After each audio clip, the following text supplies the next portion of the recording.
चमकी चांदनी रात, क्यांक दूर राजमहेल गात, दादा दादीनी वार्ता। નમસ્કાર બાળ મિત્રો, નિર્મોહી પ્રોડક્શન હાઉસ રજૂ કરે છે દાદા દાદીની વાર્તા. મારી વાર્તાનું શીર્ષક છે ચિત્ર પીછા પોથી. આ વાર્તાની લેખિકા હું પોતે જ છું, ભારતી ભંડેરી અંશુ. તો મારી જ વાર્તા હું આપ સૌ સમક્ષ રજૂ કરું છું. એક હતું જંગલ. એ જંગલમાં એક કબૂતર રહેતું હતું, ભૂરું ભૂરું, ભોળું ભોળું. આ કબૂતરને એકવાર શહેર જોવાની ઈચ્છા થઈ, એટલે તે ઉડતું ઉડતું ઉડતું ઉડતું શહેરમાં આવ્યું. હવે શહેરમાં તો ઊંચા ઊંચા મકાનો. એ તો ઉડતું ઉડતું છેક ઊંચી 10મા માળની ઇમારતની અગાસીમાં બેઠો. પછી તો આ કબૂતર આમ જુએ તેમ જુએ, તેને તો બધે જ મકાન મકાન દેખાય, ના ઝાડ ના પાન, બસ મકાન મકાન. તેને તો આ શહેર જરાય ના ગમ્યું. તેને તો પાછું પોતાનું ઝાડ પાન વાળું લીલું જંગલ યાદ આવ્યું. આથી ત્યાં જવા તેણે ફરી આમ પાંખો ઊંચી કરી તો એની પાંખમાંથી એક પીછું ખર કરતું નીચે પડ્યું. આ પીછું તો સાવ હલકું, વજનમાં સાવ હલકું. એ તો હવા સાથે આમ રમતું જાય અને ધીમે ધીમે નીચે આવતું જાય. 9મા માળે નવીન લેસન કરતું હતું. બારીમાં બેઠા બેઠા તેણે જોયું કે પીછું નીચે આવે છે. આ પીછું તો થોડી વાર નીચે જાય, ઉપર જાય, ગોળ ગોળ ઘૂમરી ખાતું જાય, ફેર ફૂદરડી ફરતું જાય. નવીને તો આ ફેર ફૂદરડી ફરતું પીછું જોયું અને મોટેથી બૂમ પાડી, કેવું સરસ મજાનું પીછું, ફેર ફૂદરડી ફરતું પીછું. તેનો મોટેથી અવાજ સાંભળી અને ફ્લેટમાં બીજા એમના મિત્રો રહેતા હતા, એ બધાએ આમ બારીમાં ડોક્યા કરવા લાગ્યા, ક્યાં છે પીછું, ક્યાં છે પીછું. એટલે બધાએ તો 9મા માળેથી 8મા માળે આમ આવતું પીછું જોયું. હવે 8મા માળે આલાપે પણ આ પીછું જોયું તો ઉપર જાય, નીચે જાય, ગોળ ગોળ ઘૂમરી ખાતું જાય, ફેર ફૂદરડી ફરતું જાય. આલાપે તો પકડવા હાથ લાંબો કર્યો, પણ આ તો પીછું, એ તો દૂર જતું રહ્યું. તો 7મા માળે સંતોષ બેઠો હતો. એણે તો જોરથી કરી ને ફૂંક મારી તો પીછું તો દૂર જતું રહ્યું. થોડી વાર થઈ તો પાછું નજીક આવ્યું. પીછું તો દૂર જાય, નજીક જાય, ગોળ ગોળ ઘૂમરી ખાતું જાય, ફેર ફૂદરડી ફરતું જાય. આમ કરતા કરતા તો એ ધીમે ધીમે પોતાની મોજમાં નીચે આવતું જાય. 6ઠા માળે છોટું તો તેને પકડવા હાથ લાંબો કર્યો, પણ આ તો પીછું, એ તો પાછું દૂર જતું રહ્યું.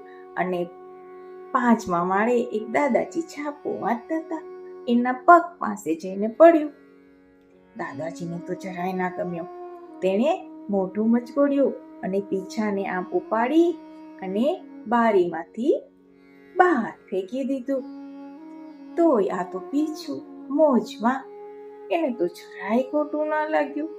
એ તો એની એ જ મોજમાં ઉપર જાય, નીચે જાય, ગોળ ગોળ ઘૂમરી ખાતું જાય, ફેર ફૂદરડી ફરતું જાય. અને પછી તો 4થા માળ, 5મા માળ થી 4થા માળ, 3જા માળ ને બીજા માળે પીછું પહોંચ્યું. કોઈથી પકડ્યું પકડાય નહીં, એટલે બધા પીછાને આવજો આવજો કરતા જાય. 1લા માળે પિંકીએ આ પીછાને જોયું એટલે તે તો ધડ ધડ ધડ ધડ ધડ કરતી સીડી ઉતરવા લાગી. બધાને થયું કે પીછું તો હમણાં ભાવ કરતું અને જમીન પર પડશે. પીછાને ધડાકો થશે, પીછાને ભાગશે, પીછું રડશે. બધા તો દોડીને નીચે બધા આવવા લાગ્યા કે પીછાનું શું થયું, શું થયું. તો પીછું તો એને નિરાતે ગોળ ગોળ ઘૂમતું ઘૂમતું ફેર કુદરડી ફરતું નિરાતે ફર્શ પર પડ્યું. બધા વિચારતા હતા એવું તો કઈ ના થયું, પીછું તો એને મોજમાં પડ્યું. ત્યાં તો પિંકી નીચે પહોંચી ગઈ. એણે પીછાને નીચેથી ઉપાડી લીધું. પછી એમને પીછાને આમ હાથ ફેરવીને કે ઓહો, કેવું સરસ પીછું છે, તેનો રંગ કેટલો સરસ છે, કેવું મુલાયમ મુલાયમ છે. એ તો પીછાને આમ હાથ ફેરવ્યા જ કરે. ત્યાં તો એમના બધા મિત્રો નીચે આવી ગયા. એ પણ પીછાને જોઈને કહે અરે, આ પીછું તો કેટલું સરસ છે, કેવું રેશમ જેવું મુલાયમ મુલાયમ છે. તો સંતોષે પણ આ પીછું હાથમાં પકડ્યું. પછી આમ આગળ જોવે, આમ પાછળ જોવે, આગળ જોવે, પાછળ જોવે, આમ ધારીને જોવે પીછાને. તો પછી કહે આ પીછું તો કબૂતરનું છે. બધા કે તને કેમ ખબર પડી કે આ પીછું કબૂતરનું છે? સંતોષ કે એમનો રંગ તો જુઓ, છે ને કબૂતરની જેવો, ભૂરો ભૂરો, બહારથી ભૂરો, અંદરથી થોડો સફેદ. આ પીછું તો નક્કી કબૂતરનું છે. બધા પણ પીછાને હાથમાં લઈ એક પછી એક ધારીને જોવા લાગ્યા. હા, છે તો આ પીછું કબૂતરનું. બધા કે તો ચાલો ને આપણે પણ હવે જુદા જુદા પક્ષીઓના પીછા ભેગા કરીએ. પછી તો બધા જ્યાં જાય ત્યાંથી જે મળે એ પીછા લઈ આવે. કેટલા બધા પીછા ભેગા થઈ ગયા. મોરનું, ઢેલનું, ચકલીનું, કાબરનું, ભોલાનું, સમડીનું, તેતરનું, જે મળે એ બધા પીછા ભેગા કરે. પછી બધાએ ભેગા થઈ અને પીછા જુએ. બધા પિંકી કહે કે ચાલો ને આપણે આની પીછા પોથી બનાવીએ. બધાને તો આ બહુ જ ગમ્યું. એટલે બધા એક ચિત્રપોથી લઈ આવ્યા. એટલે આલાપે સંતોષને કહ્યું કે સંતોષ, તું તો ચિત્ર બહુ સરસ બનાવે છે, તો તું છે ને અહીંયા પક્ષીઓના ચિત્ર દોર. તો આલાપ એક પત્તા ઉપર એક પક્ષીનું ચિત્ર દોરતો જાય. પછી નીચે બધા એ પક્ષીનું નામ લખે અને સામા પત્તા ઉપર એ પક્ષીનું પીછું ચોંટાડે. અને આમ સરસ મજાની ચિત્ર પીછા પોથી તૈયાર થઈ ગઈ. બધા બાળકોએ એમને નામ આપી દીધું ચિત્ર પીછા પોથી. હવે આ ચિત્ર પીછા પોથી તૈયાર થઈ ગઈ એટલે બધા બાળકો એ સ્કૂલે લઈ ગયા અને પોતાના ટીચરને બતાવી.